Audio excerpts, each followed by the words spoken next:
Hello guys and welcome back po sa Tarot Page Philippines. And sa video na to, gawin natin yung weekly horoscope for March 3 to 9 para po sa may mga Sun, Moon, and Rising sign na Leo. If you're new, please click the subscribe button, bell notification, and like this video as well. Kung hindi nyo pa alam yung Sun, Moon, and Rising nyo po, importante kasi to, sa end of video, we have a link for this. At tandaan natin the readings are for guidance purposes, use your free will wisely. We have our extended reading. Pag nag-click po kayo ng join button and become a member, may access po kayo sa ating mga exclusive videos like ang ating extended readings. If you need private reading for spell works, message po kayo sa Facebook page natin. Link is in the description. An admin will help you. And sa gusto po magbigay ng donation, magiging cat food lang yun for sure. I-click lang po yung thanks button sa baba. Okay, so Leo, let's check. How are you? Okay, so we have here Temperance and Never-Ending Story. I like that. Maganda yung ano natin ngayon, disposition natin, Leo. You are ending a lot of things. So, most yung mga ine-end mo is yung mga bagay na hindi mo ginagawa. So, medyo ironic, di ba? Kung maganda sabihin natin yung mga example na yung mga promise na, hey, naku, next week magda-diet ako or next time mag-gym ako, matutulog ako maaga, hindi na ako magsusoft drinks. Babawasan ko na yung pagkain ng mga street foods or mga chicheria. So, hindi mo siya ginagawa. Pero ngayon, you made a decision to end that part of your life. Ando ka nagkaroon ka ng decision na, uy, tigilan ko na nga itong mga empty promises, mga broken promises. So, as in, nagkakaroon ka ng positive outlook, nagkakaroon ka ng positive change, nagkakaroon ka ng magandang shifting ng energies ngayon. And sa una, of course, andun niya sa una medyo mahirap. It's a given kasi anything naman na sinisimulan natin, well, sa una talaga, especially if it's something we decided on, mahirap siya talaga. Pero, it's a two-step process eh. Of course, una, nag-decision ka na gawin yon. Then, araw-araw, second step is, araw-araw mo siyang pinapanindigan. Araw-araw mo siyang ginagawa. And I'm looking here na may makikita tayong mga brighter days and good things to come. Actually, titignan ko yung buong barahan na. Good things to come para sa'yo. So, continue that internal inspiration na meron ka. And it's working right now for you. So, in-encourage ka ng cards na, please, ituloy mo yan. Kasi, you are in the right path. So, sabi nga ni Madam Lady Gaga, you were born this way. You're on the right path. So, tama lang. Born this way ka. So, let's continue. Kung ano yung ginagawa mo. But, this is what your crossing card is. So, si Four of Swords, tsaka si Blessed. So, this is just a reminder na madami talagang mga pangit ng term ko. Ang daming mga negative, yun na lang. Madaming mga negative incidents around you. There's a lot of negative people na magbabato ng kung ano-ano. So, napala sa'yo ng cards na, remember the reason bakit mo to sinimulan. Paalala mo sa sarili mo, yung target mo. Kumbaga, ando na constantly, sabihin natin kahit mahina yung progress mo, konti yung progress, it's still progress. Kung sabihin natin, you're doing it to 100 at nagagawa mo lang is 1 or 2 a day, still, nagpo-progress ka. That is better kaysa naman sa wala tayong ginagawa. Kaysa naman nakatunganga tayo, okay, sige, sana mag-progress, pero wala tayong ginagawa. That's something that you need to understand as well. Ngayon, Leo, pinapaalala din ng cards mo na since nga determined ka, since na focus ka, since na may mga tagang ina-achieve ka, hinay-hinay lang ha. Kasi may possibility magsumobra ka naman doon na malimutan mo naman, may limitations din yung katawan mo, may limitations din ikaw bilang tao. Na, of course, we cannot do everything on our own. We cannot be everywhere and do everything. May tawag doon messianic complex. Sa parang, kailangan mong iligtas ang lahat, kailangan gawin mo ito para sa lahat. Huwag kang mapunta sa trap na yon. Again, balance is the key dito sa situation mo. nagsishift ka na sa tama eh. Pero kapag sumobrang shift ka naman doon, masama din. Remember, nasa mundo tayo na kung saan lahat ay balance eh. We have the yin-yang, so we have the balance. Keep that in mind, okay? Okay, so right now, your desire card is the Magician and si card of the Yin. So, these two cards is advising. Alam mo yung gusto ko eh. Gusto ko yung mindset mo ngayon. Yung iba kasi, ang iniisip, wala akong ganito, kulang yung ganyan, paubos na yung ganito. But you, ang mindset mo ngayon, yung tingnan mo, thank goodness meron pang ganito. Ay, walang ganito, pero okay lang. Paubos na, may darating. Same concept, pero iba yung approach mo na. Same na ng scenario, pero tinitignan mo siya mula sa ibang anggulo. At ang ganda nun kasi, andoon na, you are working with positivity. Andoon yung level, ka sa level na kung saan, nakikita mo ito, pero nakikita mo, ito yung nawala. Pero nakikita mo rin yung parating. So, napagsasabay mo siya, and hindi ka ganun affected because the hope ng what is to come, yung hope ng paparating, yung hope na ibibigay ng universe sa'yo, andoon. And hope, it's a very powerful tool na ginagamit ng universe para to give us our manifestation. And not to mention, I like as well here with the card of the Yin kasi ito yung female energy.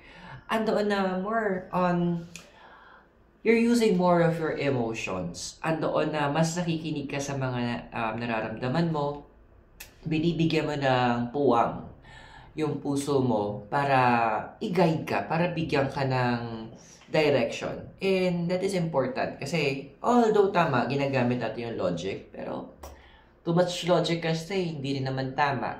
Kaya nga tayo merong emotions to set it into balance.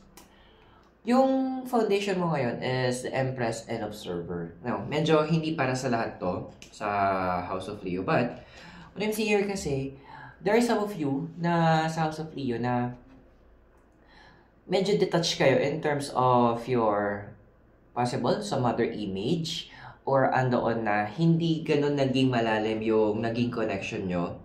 Pwedeng na biological na nanay or mentor na babae or andoon na pwedeng lola, tita, ate. It's a female energy or pwede din siyang physically na lalaki. Pero parang umakto siya, yung heart niya, may motherly heart. Marami kasing ganun eh. Tatay sila, pero yung heart nila is parang isang ina. And vice versa. So, wag natin i-stereotype na, pag lalaki, dapat lalaki, father lang. No. Our heart is very versatile yan. So, may mga iba sa inyo, naghahanap ngayon ng ganung klaseng longing. Kumbaga, yun yung isang part na, sabi natin na, hindi makulang, pero hinahanap mapunan. Hinahanap na mabigyan ng mas malalim na nakahulugan. So, andoon eh, kaya siguro din yung karamihan sa inyo, medyo naging rough, medyo naging slightly bato in a way. Pero andoon na, eto na yung shift, kaya nga sinishift ka ng universe into your emotions para magkaroon ka ng something na different, something unique, something that will bless your heart. Because in the past, ang prominent past mo, is a 3 of Wands and Treasure Island. Again, hindi naman to para sa lahat. Medyo may specific individuals tong tinatama tong part na to. Kaya nandun siguro din nun, kaya hindi kayo nagkaroon ng malalim na relasyon, yung motherly relationship, is dahil andoon na naging busy ka. Ang dami mong tinake on na responsibility as maybe as a younger person or nung kabataan mo, college, I don't know kung anong gano'n ka-young, na andoon na tinitake mo na ikaw gumagawa nito, ikaw yung nag-approve nito.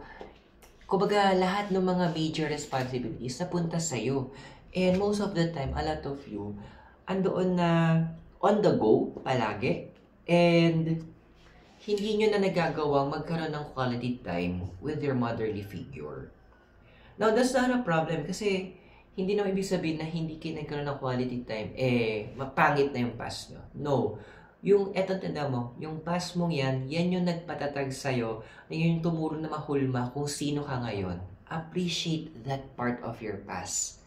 Because in the possible future na ikaw, we have here the King of Cups, and here and now.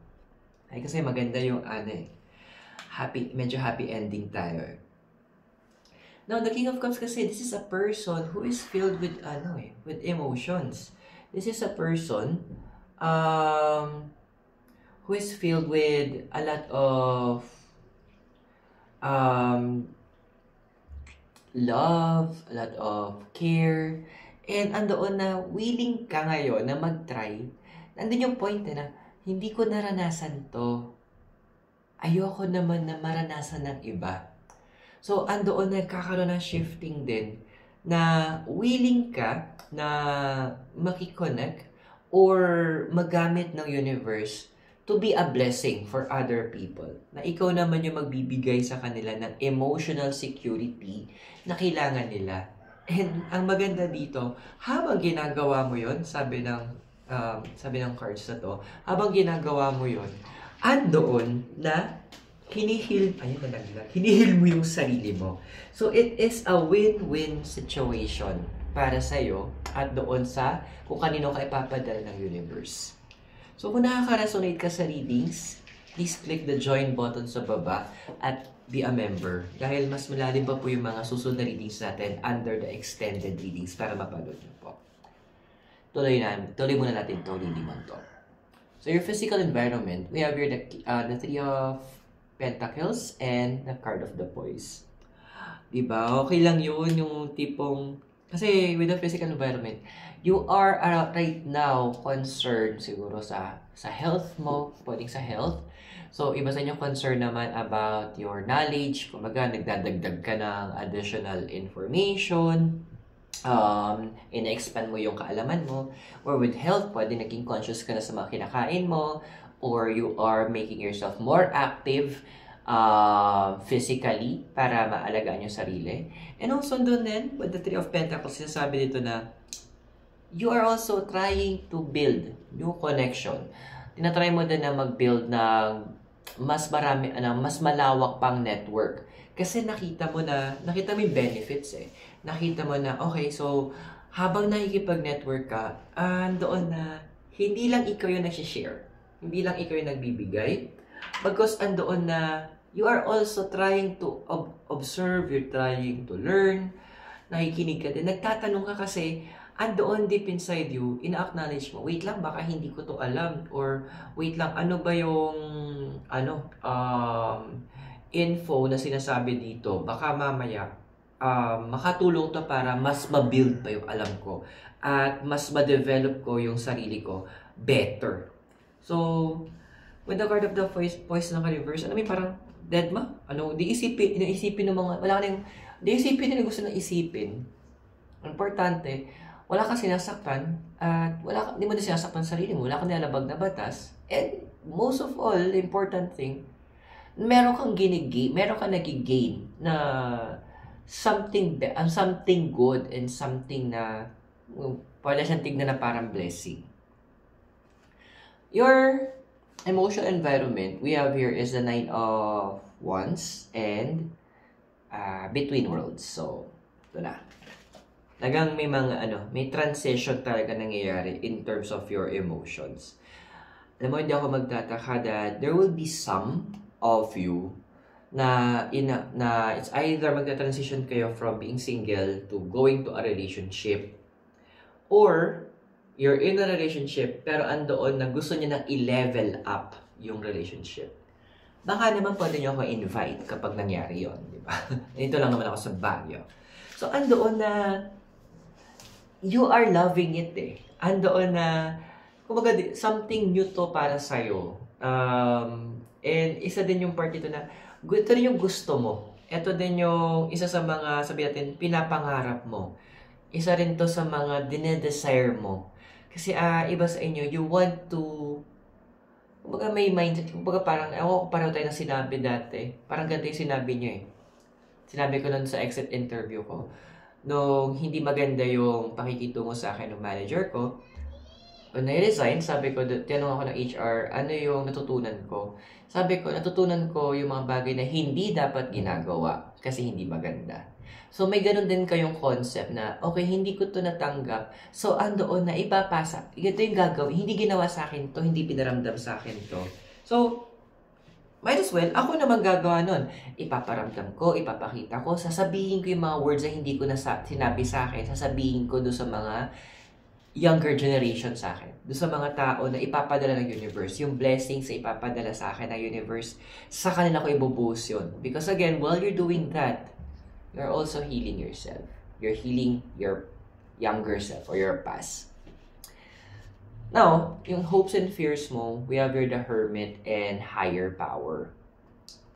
Ready ka na ba? We have here with the Hermit kasi this is it's connected to Virgo. It's about the house. Virgo is a house of service. Medyo ayoko muna gamitin yung word. Pero again, a deeper level of commitment ang papasukin nyo. Both in a romantic setting and also in a professional setting. Kasi house of service. Ayan. Now, with the higher power, so mag-elevate tayo. For those who are naghahanap, nag-hope, for those na wala pang work, ito na yung moment na mag-grant ni universe yung hope nyo to find a career. Hindi lang trabaho, career path ang ibibigay sa'yo. And those who are in a career path already, dalawa yung mangyayari. It's either with the hopes, iba sa inyo, pwedeng i-shift kayo ng universe to a different path kasi hinahanap nyo yung sarili nyo doon. Or, you can go the extra mile and go up the ladder. Umaga for a promotion. With the possible future we have here is the Sun and Unfinished Symphony. Which is ironic, ito ang ruling planet mo. Yes, sa astrology po, ang Sun is a planet. Even in tarot cards. So, with the Sun kasi this is about bright new beginnings eh. And then with the Unfinished Symphony, we're seeing here that there will be old projects na babalikan nyo. May mga dating mga relationship na sabihin natin na due to misunderstanding at miscommunication, tapos nawala ng time, na medyo na-set aside, nag-deteriorate, medyo hindi gumanda, tumabang, ibabalik ng universe yon. Kasi, ang ganda nung jive ng energies nyo nun. So, the universe would love to bring that back. And, andoon na, yung mga connections mo yan, ang dami yung positive na nagawa. It's time to bring back those things. Kasi, ang dami yung na-bless ng mga tao. So, okay lang ba itong relationships na to? Mag-grow? Let's check it sa extended reading. So, if you're, to access it, i-click nyo lang po yung join button sa baba to become a member. Remember po, these readings are all for guidance purposes. Use your free will wisely. And, andun din kung bago kayo, subscribe, like, and share this video. Private readings and spellworks, message lang po kayo sa ating Facebook page. Link is in the description. An admin will help. And for donation na for sure magiging cat food po siya ulit, i-click niyo po yung heart button, yung thanks sa baba. So, Leo, maraming salamat. God bless, Namaste, Hare Krishna, and blessed be. And hope to see you soon. Mula po dito sa Dominican Hill in Baguio City. I'll see you po sa ating extended readings. Goodbye for now.